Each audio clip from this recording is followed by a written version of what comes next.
Hello viewers, আসসালামু আলাইকুম। আমি মুফাসসির হুসাইন। আমি শ্রদ্ধেয় সাজন স্যারের এক্সক্লুসিভ ম্যাথ প্রোগ্রামের একজন সদস্য। বর্তমানে আমি সিলেট এমসি কলেজে ফার্স্ট ইয়ারে অধ্যয়নরত আছি। আজকে আমি নির্ণায়কের একটা বিশেষ প্রবলেমের সলভিং মেথড নিয়ে কথা বলার চেষ্টা করব। প্রবলেমটা হচ্ছে আমাদেরকে দেখাতে হবে যে এই নির্ণায়কটা is equals to x Y Z minus one into x minus Y into Y minus Z into Z minus x. তো এই প্রবলেমটাকে সলভ করতে হলে আমাদেরকে বেশ কয়েকটা টার্ম ইউজ করতে হবে। তো চলুন সেই বিষয়গুলো রিক্যাপ করে আসি। প্রথমে আমি যে বিষয়টা নিয়ে কথা বলবো সেটি হচ্ছে নির্ণায়কের ধর্ম। আমাদেরকে নির্ণায়কের দুইটি ধর্ম ইউজ করতে হবে এই প্রবলেমটাকে সলভ করার জন্য। প্রথম ধর্মটি হচ্ছে কোনো নির্ণায়কের একটি সারি বা কলামের প্রত্যেক ভুক্তিকে দুইটি বা ততোধিক সংখ্যার যোগফল বা বিয়োগফল রূপে প্রকাশ করা সম্ভব হলে নির্ণায়কটিকে দুইটি বা ততোধিক নির্ণায়কের যোগফল বা বিয়োগফল রূপে প্রকাশ করা যায়। যেমন ধরুন এটি একটি নির্ণায়ক, এর প্রথম সারি বরাবর ভুক্তিগুলো কিন্তু দুটি সংখ্যার যোগফল রূপে প্রকাশিত। এই যে a1 plus k1, b1 plus k1, c1 plus k1। তো নির্ণায়কের ধর্ম কি বলে? যদি কোনো সারি বা কলাম বরাবর ভুক্তিগুলো দুটি সংখ্যার যোগফল বা বিয়োগফল রূপে প্রকাশিত থাকে তবে সেই নির্ণায়ককে আমরা দুটি নির্ণায়কের যোগফল বা বিয়োগফল রূপে প্রকাশ করতে পারব। তো যেহেতু এখানে দুটি সংখ্যার যোগফল রূপে প্রকাশিত তাই আমরা চাইলেই নির্ণায়কটিকে দুটি নির্ণায়কের যোগফল রূপে প্রকাশ করতে পারবো। তো যেহেতু এখানে দ্বিতীয় এবং তৃতীয় সারি বরাবর কোনো বিশেষ কিছু নেই তাই যোগফল রূপে প্রকাশিত দুইটি নির্ণায়কেরও দ্বিতীয় এবং তৃতীয় সারি বরাবর সেমই থাকবে। পরিবর্তনটা হবে কেবলমাত্র প্রথম সারি বরাবর। তো আমরা যখন যোগফল রূপে প্রকাশ করব তখন প্রথম নির্ণায়কটার প্রথম সারি বরাবর ভুক্তিগুলো হবে মেইন নির্ণায়কের প্লাস সাইনটার বাম পাশের ভুক্তিগুলো। এই যে a1 a1, b1 b1, c1 c1। এবং দ্বিতীয় নির্ণায়কটার প্রথম সারি বরাবর ভুক্তিগুলো হবে প্লাস সাইনটা ডান দিকের ভুক্তিগুলা। এই যে k1 k1 k1 k1 k1 k1। তো যেহেতু দুটি সংখ্যার যোগফল রূপে প্রকাশিত তাই এই দুইটা নির্ণায়কের মাঝখানে আমরা প্লাস সাইন দিব। আশা করি বুঝতে পেরেছেন। আচ্ছা, এখানে তো ছিল দুটি সংখ্যার যোগফল, যদি দুটি সংখ্যার বিয়োগফল রূপে থাকতো তখন কিরকম হতো? যে মনে করুন এটি একটি নির্ণায়ক, তো এর প্রথম কলাম বরাবর ভুক্তিগুলো দুটি সংখ্যার বিয়োগফল রূপে প্রকাশিত। তো নির্ণায়কের ধর্মানুসারে আমরা বলতেই পারি যেহেতু বিয়োগফল রূপে প্রকাশিত তাই আমরা এই নির্ণায়কটিকে দুটি নির্ণায়কের বিয়োগফল রূপে প্রকাশ করতে পারবো। তো যেহেতু দ্বিতীয় এবং তৃতীয় কলাম বরাবর বিশেষ কিছু নেই তাই দ্বিতীয় এবং তৃতীয় কলামের ভুক্তিগুলো সেমই থাকবে। যেহেতু প্রথম কলাম বরাবর বিশেষ কিছু আছে তাই প্রথম কলাম বরাবর ভুক্তিগুলো একটু পরিবর্তিত হবে। তো আমরা যখন বিয়োগফল রূপে প্রকাশ করব তো প্রথম নির্ণায়কটার প্রথম কলামের ভুক্তিগুলো হবে মাইনাস সাইনটার বাম পাশের ভুক্তিগুলো a1 a2 a3। এবং দ্বিতীয় নির্ণায়কটার প্রথম কলামের ভুক্তিগুলো হবে মাইনাস সাইনটির ডান পাশের ভুক্তিগুলো k1 k2 k3। আশা করি বুঝতে পেরেছেন। এবার আমরা নির্ণায়কের অপর ধর্ম নিয়ে কথা বলবো। এবার আমি নির্ণায়কের আরেকটি ধর্ম নিয়ে কথা বলবো। ধর্মটি হচ্ছে কোনো নির্ণায়কের দুইটি সারি বা কলাম পরস্পর স্থান বিনিময় করলে বা ইন্টারচেঞ্জ করলে নির্ণায়কের সংখ্যা মানে কি থাকে, কেবলমাত্র চিহ্ন পরিবর্তিত হয়। মনে করুন এটি একটি নির্ণায়ক, এর মান হচ্ছে +5। তো এর সংখ্যা মান কত? সংখ্যা মান হচ্ছে 5 এবং এর চিহ্ন হচ্ছে প্লাস। এর সংখ্যা মান হচ্ছে 5, চিহ্ন হচ্ছে প্লাস, সব মিলিয়ে এর মান হচ্ছে +5। এখন যদি আমি এর প্রথম সারি এবং দ্বিতীয় সারি পরস্পর স্থান বিনিময় করি, পরস্পর ইন্টারচেঞ্জ করি, তখন কি হবে? নির্ণায়কের ধর্মানুসারে সংখ্যা মান একই থাকবে, অর্থাৎ এর সংখ্যা মান ছিল 5, এর সংখ্যা মানও 5ই থাকবে, কিন্তু এর চিহ্ন পরিবর্তিত হয়ে যাবে। এর চিহ্ন ছিল প্লাস, এর চিহ্ন হয়ে যাবে মাইনাস, ফলে এর মানটি হয়ে যাবে -5। এখন আমি বললাম যে এই নির্ণায়ক ইকুয়াল টু এই নির্ণায়ক, এটা কি বলা যাবে? বলা যাবে না। কারণ এর মান হচ্ছে +5, এর মান হচ্ছে -5। কিন্তু আমি বললাম যে না, আমি এভাবেই প্রকাশ করব। তখন আমাকে কি করতে হবে? তখন আমাকে, যদি আমি এর সামনে একটা মাইনাস নিই, তখন কি হচ্ছে, এর সামনে একটা মাইনাস আসবে, তো মাইনাসে মাইনাসে প্লাস হয়ে যাবে। তখন আমরা বলতে পারবো এই নির্ণায়ক ইকুয়াল টু এই নির্ণায়ক। আশা করি বুঝতে পেরেছেন। তো এখন আমি কথা বলবো ম্যাট্রিক্সের এবং নির্ণায়কের গুণের মধ্যে পার্থক্য। তো এখন আমার বিষয়টি হচ্ছে ম্যাট্রিক্স এবং নির্ণায়কের। তো এখন আমার বিষয়টি হচ্ছে ম্যাট্রিক্স এবং নির্ণায়কের গুণের মধ্যে পার্থক্য। তো মনে করুন এটি একটি ম্যাট্রিক্স। এই ম্যাট্রিক্সের সাথে আমি m গুণ দিব। ম্যাট্রিক্সের গুণের নিয়মটি হচ্ছে, যদি আমরা কোনো একটি ম্যাট্রিক্সের সাথে কোনো একটি সংখ্যা গুণ দিই, তখন ম্যাট্রিক্সের প্রত্যেকটা ভুক্তির সাথেই সেই সংখ্যাটা গুণ করতে হবে। অর্থাৎ এখানে যদি আমি m গুণ দিই, এর প্রত্যেকটা ভুক্তি, প্রত্যেকটা উপাদানের সাথেই m গুণ হবে। অর্থাৎ গুণফলটা হবে, এখানেও m থাকবে, এখানেও m থাকবে, এখানেও m থাকবে, এখানেও m থাকবে, সবগুলোর সাথেই m থাকবে।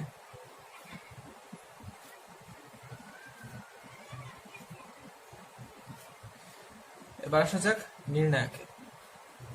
মনে করুন এটি একটি নির্ণায়ক, তো আমি এর সাথে m গুণ দিব। নির্ণায়কের গুণের নিয়মটি হচ্ছে, কোনো একটি কলাম অথবা কোনো একটি সারি বরাবর গুণ করতে হয়। অর্থাৎ যদি আমি এর সাথে m গুণ দিই, তো আমি যে কোনো একটা কলাম অথবা যে কোনো একটা সারি বরাবর গুণ করতে পারবো। তো আমি এখানে মনে করুন প্রথম কলাম বরাবর গুণ দিব, প্রথম কলাম বরাবর। তাই গুণফলটি হবে am, dm এবং gm। এদের সাথে কিন্তু কিছুই হবে না, কারণ আমি মাত্র একটি কলাম বরাবর গুণ করতে পারবো, কেবলমাত্র একটি কলাম অথবা কেবলমাত্র একটি সারি বরাবর। আশা করি বুঝতে পেরেছেন। তো এখন আমি কথা বলবো কমন নেয়া নিয়ে। খুবই সহজ বিষয়, আমরা ছোটবেলায় শিখে এসেছিলাম। তো যদি আমাদের এরকম দেয়া থাকে যে m plus m square plus m⁵, তো আমাদের প্রথমেই মাথায় আসে, আর এখান থেকে তো আমি খুব সহজেই m কমন নিতে পারি। কি হবে m কমন নিলে? 1 প্লাস m প্লাস m⁴। আসলে কিন্তু আমরা এখানে কয়েকটা স্টেপ বাদ দিয়ে যাই। তো আমি সেই স্টেপগুলো নিয়ে কথা বলবো। তো এখান থেকে যদি আমরা m কমন নিই, তো এর অর্থ হচ্ছে আমরা এর প্রত্যেকটা উপাদানকে আমরা m দিয়ে ভাগ করব। তো m দিয়ে ভাগ করা আর 1/m দিয়ে গুণ করা, এই দুটো কিন্তু একই কথা। তো আমরা এখানে 1/m দিয়ে গুণ করি।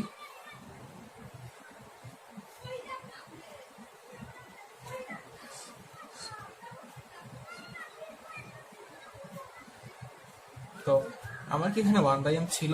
আমাদের মেইন রাশিতে তো 1/m ছিল না, তাই আমাকে এই 1/m টাকে বাদ দেওয়ার জন্য একটা ব্যবস্থা রাখতে হবে। তাই আমি এখানে m দিয়ে গুণ দিলাম। তো 1/m টা আমি প্রত্যেকটার সাথে গুণ করে দিই, কি দাঁড়াবে? m 1/m দিয়ে যদি গুণ করি, তাহলে দাঁড়াবে 1 প্লাস m প্লাস m⁴। এভাবেই মূলত আমরা কমন নিই। তো নির্ণায়কে আমরা কিভাবে কমন নেওয়াটাকে ইউজ করব? তো মনে করুন এটি একটি নির্ণায়ক। তো আমি চাচ্ছি প্রথম কলাম বরাবর a কমন নিতে। তাই আমি প্রথম কলাম বরাবর যেহেতু a কমন নিব, তাই আমি 1/a দিয়ে গুণ দিব। যেহেতু 1/a ছিল না, তাই 1/a টাকে বাদ দেওয়ার জন্য আমি আরেকটা a দিয়ে গুণ দিব। তো যদি এখানে 1/a দিয়ে আমি প্রথম কলাম বরাবর গুণ দিই, তাহলে কি দাঁড়াবে? এখানে থাকবে 1/a, এখানেও থাকবে 1/a, এখানেও থাকবে 1/a, এবং এখানে a তো ছিল। তো 1/a, a কাটা 1, a স্কয়ারে কাটা থাকবে a। তো এটাই হচ্ছে আমাদের কমন নেওয়ার বিষয়। তো আমাদের প্রয়োজনীয় বিষয়গুলো ঝালাই করা শেষ। আমরা আমাদের হাতিয়ারগুলোতে শান দিয়ে দিয়েছি। এবার আমরা যুদ্ধে নামবো। আমাদের যুদ্ধ হচ্ছে এই নির্ণায়কটার বিরুদ্ধে। আমাদেরকে আমাদের যে সকল হাতিয়ার আছে, সে সকল হাতিয়ার ব্যবহার করে প্রমাণ করতে হবে যে এই নির্ণায়কটা equal to x(y)(z)-1 into x minus y into y minus z into z minus x। তো তো প্রথমে left hand side equal to প্রশ্নটা লিখলাম।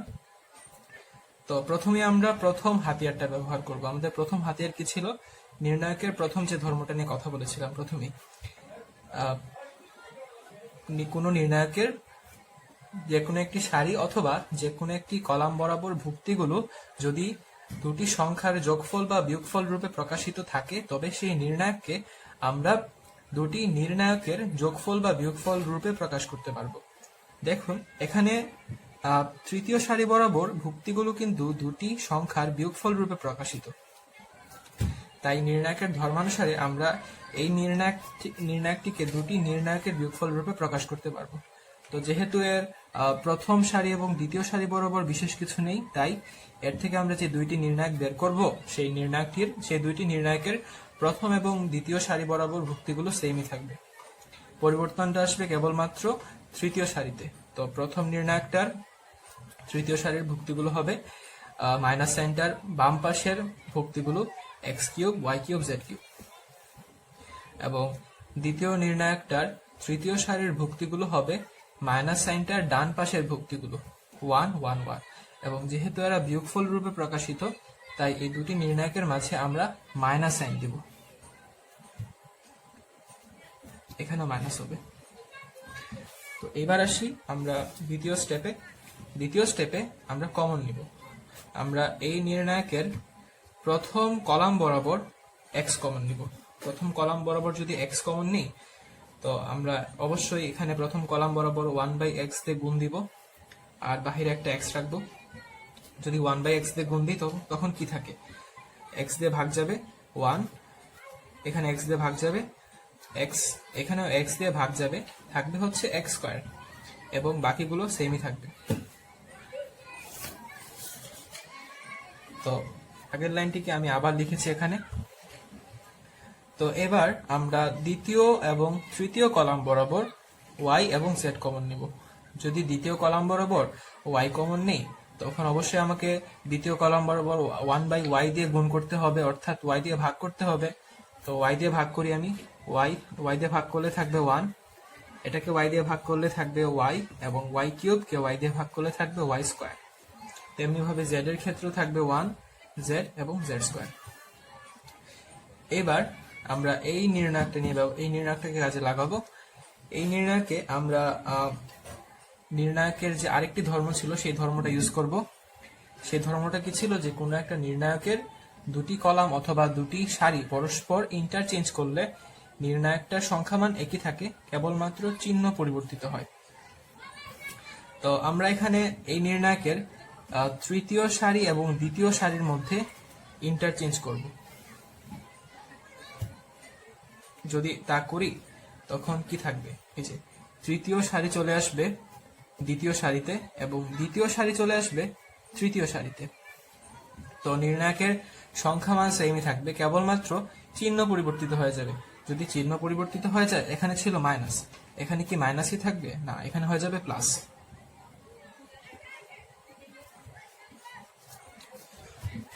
তো এরপরের স্টেপে আমরা সেম কাজই করব। এবার আমরা প্রথম সারি এবং দ্বিতীয় সারির মধ্যে ইন্টারচেঞ্জ করব। যদি আমরা ইন্টারচেঞ্জ করি, প্রথম সারি চলে আসবে দ্বিতীয় সারিতে এবং দ্বিতীয় সারি চলে যাবে প্রথম সারিতে। তো এখানে আমাদের নির্ণায়কের সামনে ছিল প্লাস সাইন, তো এই নির্ণায়কের সংখ্যামান সেম থাকবে, বাট নির্ণায়কটার চিহ্নটা পরিবর্তিত হয়ে যাবে, তাই প্লাস না থেকে হয়ে যাবে মাইনাস। তো আগের লাইনটাকে আমি আবার এখানে লিখলাম।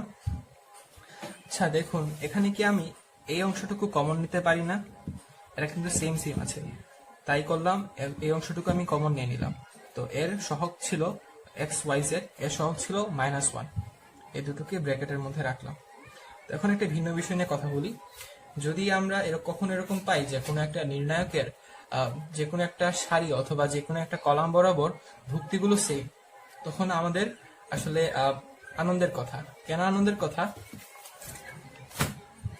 ধরুন একটা নির্ণায়ক আছে, এর প্রথম কলাম বরাবর আমরা দেখতে পাচ্ছি সবগুলো উপাদানই এক্স, অর্থাৎ একই জাতীয় উপাদান।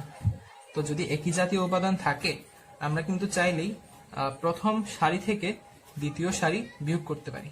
অর্থাৎ আর ওয়ান প্রাইমটা হবে R1 মাইনাস R2। তাই করি ax minus ax, x minus x, y minus a এবং c মাইনাস d। আবার দ্বিতীয় সারি থেকে তৃতীয় সারি বিয়োগ করতে পারি। ax minus ax, x minus x, a minus b, d minus e। R2 prime equal to R2 minus R3। এবং তৃতীয় সারি বরাবর ভুক্তিগুলো সেমই থাকবে। তো এখন দেখুন কি হয়, কি আসছে আমাদের 0 0 x y minus a minus b, b c minus d, d minus e এবং e। আচ্ছা, আমরা যখন কোনো নির্ণায়কের মান বের করি তখন আমরা কি করি, আমরা যে কোনো একটা সারি অথবা যে কোনো একটা কলাম বরাবর ভুক্তিগুলোকে সিলেক্ট করে সেই ভুক্তি এবং সেই ভুক্তির সহগুণকগুলোকে আমরা যোগ করি, তাই তো? সরি সেই ভুক্তি এবং সেই ভুক্তির সহগুণককে আমরা গুণ করি। তো যদি আমরা এই নির্ণায়কটার মান বের করি এই প্রথম কলাম বরাবর ভুক্তিগুলোকে নিয়ে, তো আমরা কি করব, প্রথমে এই ভুক্তিটা নিব, এই ভুক্তি সহগুণক নিব, পরে আরেকটা ভুক্তি নিব, সেই ভুক্তি সহগুণক নিব, এভাবে সবগুলা ভুক্তি সহগুণক নিব এবং যোগ করব। তো যদি আমরা এখানে 0 পাই তো এর ক্ষেত্রে কি হবে, 0 ইনটু 0 এর সহগুণক। তো 0-র সাথে আমরা যাই গুণ দেই না কেন আনসার কিন্তু 0ই আসবে। তাই আমার একটা স্টেপ কমে গেল। আবার এখানে আরেকটা 0 আছে, তো 0-র সাথে আমরা যাই গুণ দিব না কেন 0ই আসবে। এখানে আরেকটা স্টেপ কমে গেল। তাই আমার এই নির্ণায়কটার মান বের করতে হইলে কেবলমাত্র এই একটা উপাদানের মান বের করলেই, আমরা একটা উপাদানকে ব্যবহার করে মান বের করলেই আমরা এই পুরাটা নির্ণায়কের মান পেয়ে যাব। তাই আমরা লজিক্যালি খুব শর্টকাট নিয়ে নিতে পারি একটা। তো আমরা আমাদের প্রবলেমে এই সেম জিনিসটাই ব্যবহার করব। দেখুন এখানে আমাদের প্রথম সারি বরাবর ভুক্তিগুলা সেম, সবগুলাই 1। তাই আমরা চাইলেই প্রথম কলাম থেকে দ্বিতীয় কলাম বিয়োগ করতে পারি, C1 মাইনাস C2। তো আমাদের দাঁড়াচ্ছে 1 minus 1 x minus y, x square minus y square. তো এখন আমরা দ্বিতীয় কলাম থেকে তৃতীয় কলাম বিয়োগ করতে পারি। যেহেতু এখন আমরা দুইটা সেম জিনিস পাচ্ছি, তো আমরা 0 বানাতে পারবো। তাই আমরা করব C2 prime equal to C2 minus C3।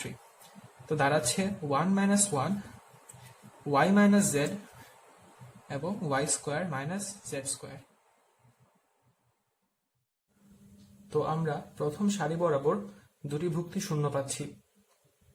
তো আমরা চাইলেও এই 1-কে 0 বানাতে পারবো না, কারণ 1-এর সমান কোনো কিছুই আমাদের কাছে নেই। তো এখন আমরা প্রথম কলাম বরাবর x মাইনাস y কমন নিব।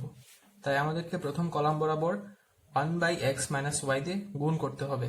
আর যেহেতু 1/x মাইনাস y ছিল না, তাই এই 1/x মাইনাস y কে বাদ দেওয়ার জন্য আমাদেরকে আরেকটি x মাইনাস y দিয়ে গুণ করতে হবে।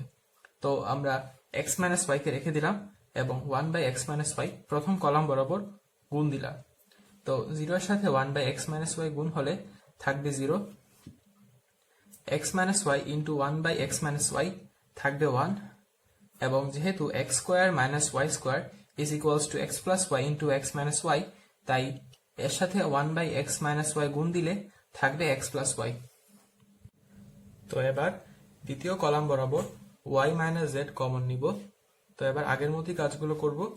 তৃতীয় কলাম বরাবর 1/y মাইনাস z দিয়ে গুণ দিব, এবং যেহেতু 1/y মাইনাস z ছিল না তাই আরেকটি y মাইনাস z দিয়েও গুণ দিব। তো আমরা পাই হচ্ছে 0 1 y প্লাস z। তো এবার আমরা একদম লাস্টের স্টেপে চলে এসেছি। এখন আমরা এই নির্ণায়কটির মান বের করব। আমরা যে কোনো একটি সারি অথবা যে কোনো একটি কলাম বরাবর ভুক্তিসমূহ ব্যবহার করে নির্ণায়কটির মান বের করতে পারি। তো আমরা এখন প্রথম সারি বরাবর ভুক্তিগুলোকে ব্যবহার করব, কেননা আমরা প্রথম সারি বরাবর দুটি ভুক্তিকে 0 বানিয়ে নিয়েছিলাম আমাদের সুবিধার জন্য। এখন আমরা এই সুবিধাটিকে কাজে লাগাবো। তো প্রথম সারি বরাবর প্রথম ভুক্তিটি হচ্ছে 0, জিরো ইন্টু এর সহগুণক জিরোই আসবে, তাই লেখার দরকার নেই। দ্বিতীয় ভুক্তি হচ্ছে জিরো, জিরো ইন্টু এর সহগুণক জিরোই আসবে, তাই লেখার দরকার নেই। তৃতীয় ভুক্তি হচ্ছে 1, লিখলাম 1। একটা 3/3 নির্ণায়কের জন্য সহগুণকের সাইনগুলা এরকম হয়ে থাকে। তো আমরা যে 1 লিখেছিলাম তার অবস্থান ছিল প্রথম সারির তৃতীয় কলাম। তো এখানে প্রথম সারির তৃতীয় কলামের জন্য সহগুণকের সাইনটা হয়ে থাকে প্লাস। সেজন্য আমরা যে 1 লিখেছিলাম তার সামনে আমরা দিব প্লাস সাইন।